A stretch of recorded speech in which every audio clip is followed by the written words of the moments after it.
It is startling, even violent video of a Via bus driver getting punched in the face by a passenger. It's a brutal, brazen assault that's happening far too often on Via buses. Good evening, I'm Sarah Lucero. And I'm Jeff Brady. Via leadership says their bus drivers are too often the targets of assaults and verbal abuse. Eyewitness News reporter Andrea Martinez shows us the fierce attacks and how Via wants to fix it. Imagine riding on a bus when suddenly an unruly passenger takes a jab at your driver, leaving him hurt and unable to continue your route. That's been the case so many times on Via buses.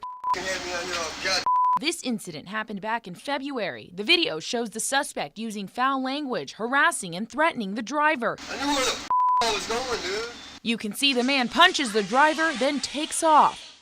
San Antonio Fire Department, EMS. Yeah, it's a Via dispatch over. I got a operator that was assaulted on board one of our buses. This dispatch call in June describes the moment another driver was punched in the face. Do you know his condition? Just know that he was bleeding, I'm guessing from the face. He was left bruised and bleeding from the nose.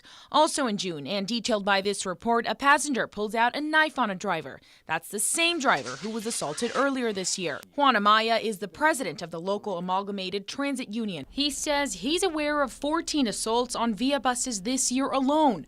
One of those was on a passenger. Via officials could only confirm 7 of those attacks. Amaya says he's talked to drivers who say they fear going to work every day. They don't feel safe driving out there anymore. Most of the attacks that been happening on the operators is when the operator's actually driving.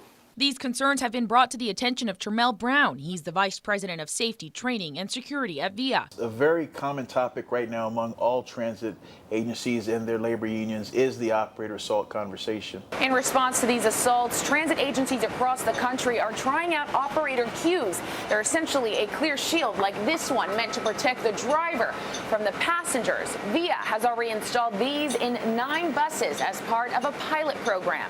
Although Amaya is not sure these will make a difference. Instead, he's hoping for more patrolling on buses. If we would get more officers, I think that would help.